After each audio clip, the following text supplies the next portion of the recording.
پہ کوئی خیال پڑھے تو یہاں سے پکڑ کے اتار لو.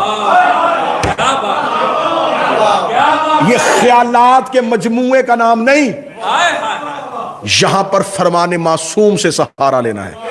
میرے چھٹے شہنشاہ سے ایک بندے نے آ کے پوچھا مولا درود کسے کہتے ہیں؟ مولا نے فرمایا درود ہے اصل میں خالق سے فیض لینے کا نام. سنیے گا سمجھیے گا، بول پڑیں گے تو نتیجہ ضائع ہو جائے گا، کیونکہ انسان جب بولتا ہے تو دماغ کام نہیں کر رہا ہوتا. لہٰذا تھوڑی دیر کے لیے بالکل سکوت اختیار کیجئے گا، لیکن جملہ وصول کیجئے گا. اصل درود کیا ہے؟ فرمایا خدا کہہ رہا تم پڑھو. ہم نے کہا تو پڑھ. درود وہ چیک پوائنٹ ہے جہاں خدا فیض پہنچاتا ہے، مخلوق لیتی ہے. تو جب وہ پہنچا رہا ہوتا ہے تو وہ انہیں وسیلہ سمجھ کے انہیں مان رہا ہوتا ہے. جب ہم لے رہے ہوتے ہیں تو ہم انہیں وسیلہ سمجھ کے ان سے فیض لے رہے ہوتے ہیں. اصل میں اس کا یہاں آنا اور ہمارا یہاں تک جانا، اسے درود کہتے ہیں. پوری دنیا ڈیمانڈ اینڈ سپلائی پہ ہے، لینا اور دینا، اس سے کہ باہر کچھ ہے ہی نہیں. خدا نے دینا ہے، ہم نے لینا ہے. جہاں جا کے یہ کاروبار ہوتا ہے اس جگہ کو درود کہتے ہیں. اب اس جگہ کو اس نے کھول دیا، اس نے کہا میں بھی محمد و آل محمد کو دیتا ہوں. ہم نے کہا ہم بھی انہی سے لیتے ہیں، لہٰذا ہم نے بھی اسے مان لیا، اس نے بھی انہیں مان لیا. اس ماننے کو درود کہتے ہیں. ہم نے بھی مانا کہ تو انہیں دے گا اور ہم یہاں سے لیں گے. اللہم صلی علی، یہ ہے درود کا پہلا حصہ. ہم نے کہا اللہم صلی علی تو ہم یہاں سے ادھر پہنچے. اسے کہا صلو علیہ تو وہاں سے ادھر آیا. اب یہاں پر کسی امام کا وجود ضروری ہے. جب تک وہ امام نہیں ہوگا تو فیض نہیں پہنچ سکتا. فیض کیسے پہنچے گا؟ لہٰذا ضرورت ہے خدا کی اور مخلوق دونوں کی مشترکہ کہ زمین پر ایک الہی نمائندہ موجود ہو. اب دوسرا حصہ میں نے مکمل کر لیا، تیسرے حصے پہ آنے لگا ہوں. اب امام بنائے گا کون؟ خدا نے یہ کام مخلوق کو دیا ہی نہیں. اگر تم اپنی مرضی کا امام بناؤ گے تو اس کے پاس یہ اختیار کیسے آئے گا کہ وہ اللہ سے نعمتیں لے گا؟ لہٰذا اب خدا نے کہا کہ کیونکہ ہدایت پہنچانا میری ذمہ داری ہے تو ہادی بنانا بھی میری ذمہ داری ہے. مجھے پتا ہے کہ میں نے ہدایت کیسے پہنچانی ہے، تو اس لیے میں نے ہادی بنایا. اب ہمارے ہاں 12 آئمہ ہیں اور یہ میرے مذہب کی سچائی ہے. جو 11 کو امام نہیں کہتے وہ 12ویں کو امام کہتے ہیں.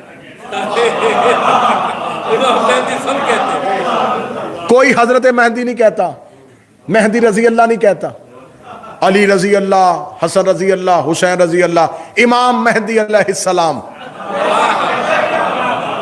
جملہ کہہ دوں اگر سن لو گے، جو علی کی تلوار سے نہیں ڈرے وہ 12ویں کی ذوالفقار سے ڈر رہے ہیں.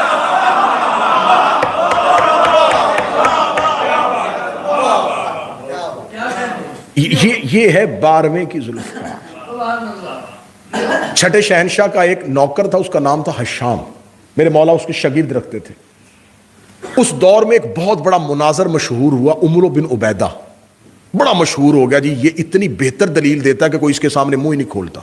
عمر بن عبیدہ نے چھٹے امام کے دور میں یہ عقیدہ پھیلا دیا کہ زمین پہ امام کی ضرورت نہیں ہے، ضرورت ہی نہیں ہے امام کی.